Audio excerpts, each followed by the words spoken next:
Hi 2024 കീമിലെ provisional first allotment category ലിസ്റ്റും അതേപോലെ തന്നെ ഫസ്റ്റ് അലോട്ട്മെന്റും പബ്ലിഷ് ചെയ്തിരിക്കുകയാണ്. സോ ഇനി നിങ്ങളുടെ സമയം എന്ന് പറഞ്ഞാൽ ഫീ പേയ്മെന്റ് ചെയ്യുക, സെക്കൻഡ് അലോട്ട്മെന്റ് ഓപ്ഷൻ കൊടുക്കുന്നുണ്ടെങ്കിൽ അതിനുള്ള പ്രൊസീജിയേഴ്സ് ചെയ്യാന്നൊക്കെ ഉള്ളതാണ്. After that we have to wait for second allotment. അപ്പം നമുക്ക് ഈ ഒരു ഫസ്റ്റ് അലോട്ട്മെന്റിലെ ട്രെൻഡ് ജസ്റ്റ് ഒന്ന് അനലൈസ് ചെയ്യുകയാണ്. അപ്പൊ നേരത്തെ പോലെ തന്നെ കഴിഞ്ഞ വർഷം സംഭവിച്ച പോലെ തന്നെയാണ് ഈ വർഷവും ഏറ്റവും കൂടുതൽ വിദ്യാർത്ഥികൾ ചൂസ് ചെയ്തിട്ടുള്ള course computer science and engineering തന്നെയാണ്. അതിൽ തന്നെ കോളേജ് ഓഫ് എഞ്ചിനീയറിംഗ് ട്രിവാൻഡ്രത്തിന് തന്നെയാണ് ഇപ്രാവശ്യവും ഫസ്റ്റ് പ്രിഫറൻസും കൂടുതലായിട്ടും വന്നിട്ടുള്ളത്. So computer science and engineering കഴിഞ്ഞ് ഏറ്റവും കൂടുതൽ വിദ്യാർത്ഥികൾ പ്രിഫർ ചെയ്തിട്ടുള്ളത് ഇലക്ട്രോണിക്സ് ആൻഡ് കമ്മ്യൂണിക്കേഷൻ എഞ്ചിനീയറിംഗ് ആണ്. സോ നമ്മുടെ കേരളത്തിൽ ജനറൽ റാങ്ക് ലിസ്റ്റിൽ കമ്പ്യൂട്ടർ സയൻസ് ആൻഡ് എഞ്ചിനീയറിംഗ് ഏറ്റവും ലാസ്റ്റ് ആയിട്ട് ഫസ്റ്റ് അലോട്ട്മെന്റിൽ 2504 ലാസ്റ്റ് റാങ്ക് ആയിട്ട് വന്നിട്ടുള്ളത് ഫസ്റ്റില്. അതേപോലെ ഇലക്ട്രോണിക്സ് ആൻഡ് കമ്മ്യൂണിക്കേഷൻ ആണെങ്കിൽ സ്റ്റേറ്റ് മെറിറ്റിൽ 4452 ആണ്.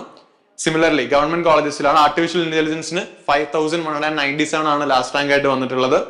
ഇലക്ട്രിക്കൽ ആൻഡ് ഇലക്ട്രോണിക്സ് ആണ് പിന്നെ കൂടുതൽ പേര് പ്രിഫർ ചെയ്തിട്ടുള്ളത്. അത് 6531 ഫസ്റ്റ് അലോട്ട്മെന്റ് ലാസ്റ്റ് റാങ്കിൽ കട്ടായിട്ടുള്ളത്.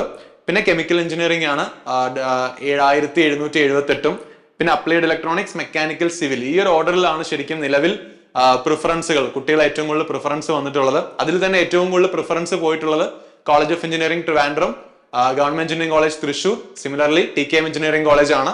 അങ്ങനെ താഴേക്ക് വരുമ്പോൾ മോഡൽ എഞ്ചിനീയറിംഗ് കോളേജ്, SCT, അങ്ങനെ ഒരു ഓർഡറിലാണ് കുട്ടികൾക്ക് ഏറ്റവും കൂടുതൽ പ്രിഫറൻസ് വന്നിട്ടുള്ളത്.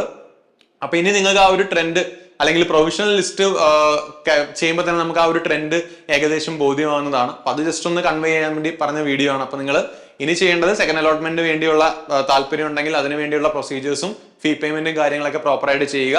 നിങ്ങൾ അലോട്ട്മെന്റ് പ്രൊസീജിയറിൽ കണ്ടിന്യൂ ചെയ്ത് നിങ്ങൾ ഉറപ്പായിട്ടും ഫീ പേയ്മെന്റ് ചെയ്തിരിക്കണം.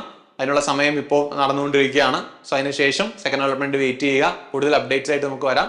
ചാനൽ സബ്സ്ക്രൈബ് ചെയ്യുക. Thank you so much.